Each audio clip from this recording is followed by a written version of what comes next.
22 de maio é o Dia Internacional da Biodiversidade. São muitas as medidas urgentes que precisam ser tomadas e, segundo os pesquisadores, o aumento de leis ambientais e a conservação de mais áreas de floresta são fundamentais. Sobre estas áreas e as espécies mais afetadas e sobre o risco de destruição dos ecossistemas para a vida no planeta, eu conversei com a Estela Manes, pesquisadora do Instituto Internacional para a Sustentabilidade. Bom, a biodiversidade, ela compreende, sim, toda a vida, né? Então, a gente tem, muitas vezes a gente usa a palavra biodiversidade para se referir a espécies em si, então diferentes espécies, animais, plantas, mas a biodiversidade, ela é mais do que isso, ela também considera o material genético dentro dos animais, considera a interação entre os animais, essa rede de interações que formam os ecossistemas. Então, a biodiversidade é tudo que dá vida nesse planeta. E quando a gente fala nas mudanças dessa biodiversidade, nas transformações, muito por interferência do homem, não, a gente está falando na mudança do planeta da forma que a gente entende hoje, enxerga hoje. Sim, com certeza. As mudanças climáticas, elas são uma ameaça muito holística. Então, elas afetam tanto a temperatura, afetam o padrão de chuva, afeta de forma extrema, muitas vezes. Às vezes tem eventos extremos que levam a desastres. E se a gente está conseguindo sentir isso, que a gente tem um certo conforto, né? Como as espécies estão sentindo, né? Eles estão sentindo de forma muito diferente. Então, cada tipo de espécie é afetado de uma forma, seja pela temperatura, ou seja pela precipitação, ou por ambos. Então, assim, realmente é uma mudança muito...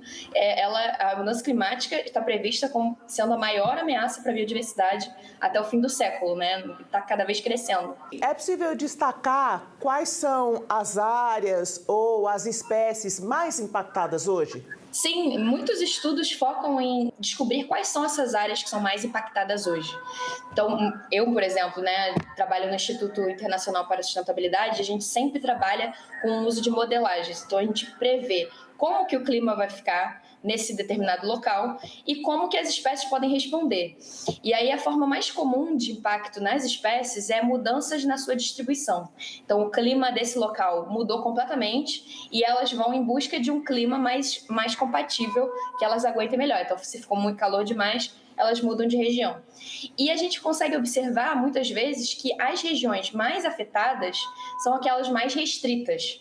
Então, por exemplo, áreas onde tem montanhas, por exemplo, onde a temperatura vai aquecendo e as espécies vão subindo em busca de um clima mais frio, só que a montanha tem fim, né? Elas vão subindo, subindo, subindo e acaba a montanha. Então, essas espécies estão mais ameaçadas, espécies em ilhas, por exemplo, e centros de grande endemismo. O que significa isso? São áreas onde só tem espécies naquele lugar no mundo inteiro. Então, por exemplo, a Mata Atlântica, aqui no Brasil, ela é um hotspot de biodiversidade, porque tem muitas espécies endêmicas que só existem aqui na nossa Mata Atlântica. Então, essas são mais ameaçadas, porque se a gente perder elas aqui, significa extinção global. Por exemplo, o mico-leão-dourado é uma espécie endêmica da Mata Atlântica. E com o cenário que temos hoje, mundial e em pontos específicos do planeta, é possível realmente falar em restaurar a biodiversidade, restaurar áreas? Sim, quando a gente fala de restauração, muitas vezes a gente está falando de restauração da floresta, né? Então, por exemplo, a Mata Atlântica, né, que eu mencionei, ela é um hotspot de biodiversidade, mas ela está muito degradada.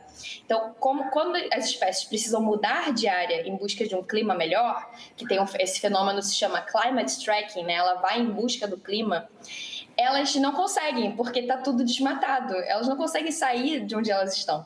Então, quando a gente faz uma restauração ecológica e reconecta, por exemplo, florestas que estavam isoladas, isso aumenta a conectividade entre elas, permite que as espécies consigam fugir do lugar onde está ameaçando elas e ter uma maior abordagem, né, do ambiente como um todo. Os cientistas, os pesquisadores nos alertam a todo momento em relação às projeções futuras, que são ainda mais drásticas do que nós já temos vivenciado. Sim, certamente. E essas projeções, elas são cumulativas, né? Então, quanto mais aquecimento tiver o planeta, mais a biodiversidade vai estar em risco.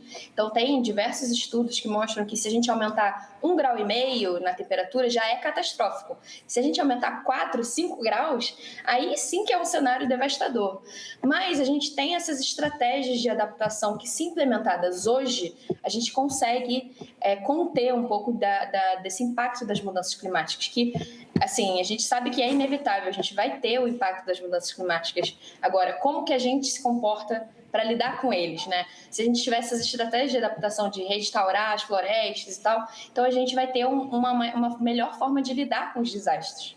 E é muito importante que nós, humanos, nos importemos com a biodiversidade, porque além do valor intrínseco dela, né, como provedora da vida do planeta e todo o ecossistema que conhecemos, a gente pode até ter um olhar mais egoísta da biodiversidade, porque ela provê uma série de serviços, né, a gente chama de serviços ecossistêmicos, para nós humanos. Então, alimento, água limpa, ar puro, controle da temperatura. Então, vários serviços que a biodiversidade nos dá. Então, se a gente deve proteger a biodiversidade, não só porque ela deve ser protegida, mas também porque nos beneficia.